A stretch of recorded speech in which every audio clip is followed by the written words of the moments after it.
كان في مرة بأطراف بغداد أرملة عندها طفل صغير ما كان عمره أكثر من 7 شهور. كانوا ساكنين بمنطقة قريبة من شط دجلة، وبيوم من الأيام صار فيضان كبير غرق المنطقة كلها. الأم المسكينة لقت حالها قدام خيارين: يا بتضل بمكانها وتواجه الطوفان، أو بتعبر الشط سباحة، وهي أصلا ما بتعرف تسبح. ظلت تفكر وقررت إنها ما تستسلم. أخذت طفلها وحملته فوق راسها بأيديها ونزلت على المي.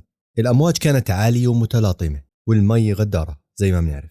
كل شوي كانت تطلع عشان تاخذ نفس وترجع تغرق تحت الموج، لكنها ما استسلمت وظلت تصارع عشان ابنها اللي ما كان واعي أصلا على اللي بصير. ما كان يعرف كيف أمه بتضحي بكل إشي علشان تنقذه. بعد جهد وجهيد وأخيرا وصلت للضفة الثانية. كانت تعبانة كثير، لكن فرحتها بنجاة ابنها أنستها كل الوجع.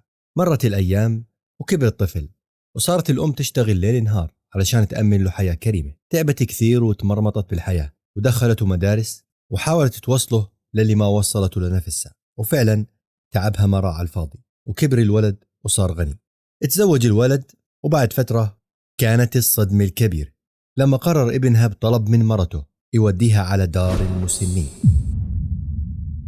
الأم انكسرت وحست إنه كل تضحياتها راحت هدر، ومن وجعها وحسرتها كتبت كلمات لحد اليوم ما زال صداها عايش، وغناها أبرز الفنانين الكبار، الفنان كاظم الساهر. عبرت الشط على مودك وخليتك على راسي. والأغنية أغلبنا بفكرها أغنية غزل أو حب، لكنها هي بالفعل عن القصة اللي ذكرناها. بتقول القصيدة: يا كاس العمر ما ظلت وشل بيك، ويا جرح وقت تنزف وشل بيك، يقلي ليش متمرمر وشل بيك، وهو السبب بكل اللي صار بيا. عبرت الشط على مودك وخليتك على راسي، بكل غطى أحس بالموت وبقوة أشهق أنفاسي.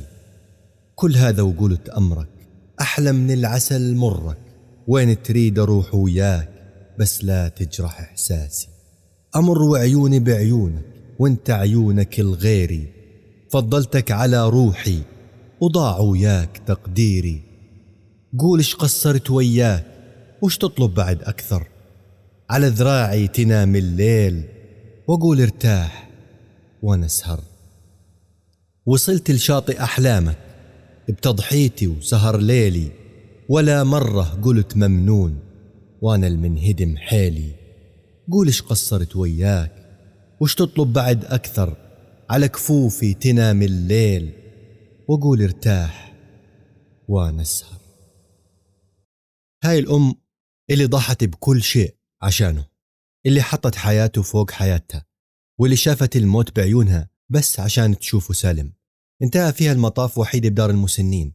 يمكن الحياة ظلمتها، بس اللي ظلمها أكثر هو اللي ربته عشان يكون سندها. هاي القصة مش بس حكاية أم وولدها، هاي رسالة لكل واحد فينا. الأهل ما بتعوضوا، وبرهم مش بس واجب، هو نعمة ورزق بحياتنا. اتذكر دايما إنه رضاهم هو مفتاح رضا ربنا، وإنه الابتسامة اللي بترسمها على وجوههم أكبر من أي نجاح أو مال بالدنيا. دير بالك أهلك، لأنهم هم اللي ما بتعوضوا، واليوم إلهم وبكرة إلك. سلام.